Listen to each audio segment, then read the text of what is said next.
अमित स्ट्राईकला आणि गोलंदाज आहे तो प्रणव. बघायचं का धुमशान या सरा गचागच चकड्याची चमचमीत आणि सामने होणार दणदणीत. बघा प्रणव आणि अमित पहिलं चेंडू टाकताय. प्रणव अमित राग सुंदर पटकवलं. माझं वाटतं ह्यो जाता चेंडू उंच उडाला. बघायचं आता काय होतं आणि ह्यो झेल सोडले. अरे बाबा बाबा ना मुन्ना ना ये आपने क्या किया है? ये कॅच नहीं छोड़ा है, ये आप मॅच छोड़ रहा है. पहिल्या चेंडूवर दणकवले हा ना आणि 4 धावा मोर सांगाय धाव सांगत झाले ती 4. बघायचंय सामनो पुन्हा एकदा चेंडू दिला तो गोलंदाज प्रणव याच्याकडे. प्रणव गोलंदाजीकडे जमीन आहे का? पहिलं चेंडूवर असं काय फटको मारलाय ना की झेल उडाला होतो पण त्या पोराने तो झेल सोडल्या आणि हे 4 धावा भेटलेत.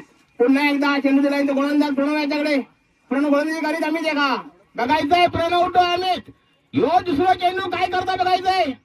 दोन्ही पण फलंदाज आणि गोलंदाज महान आहेत बघा, कारण प्रत्येक संघ खेळू देता तो पुरेपूर ताकदीचो असता.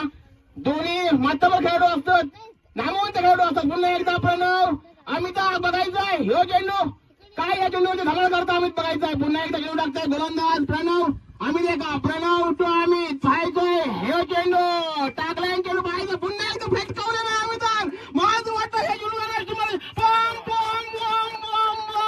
षटकार आणि असा धावा अशा दरम्यान 6 धावा मिळाल्यात. धाव सांगण्यात आले 10.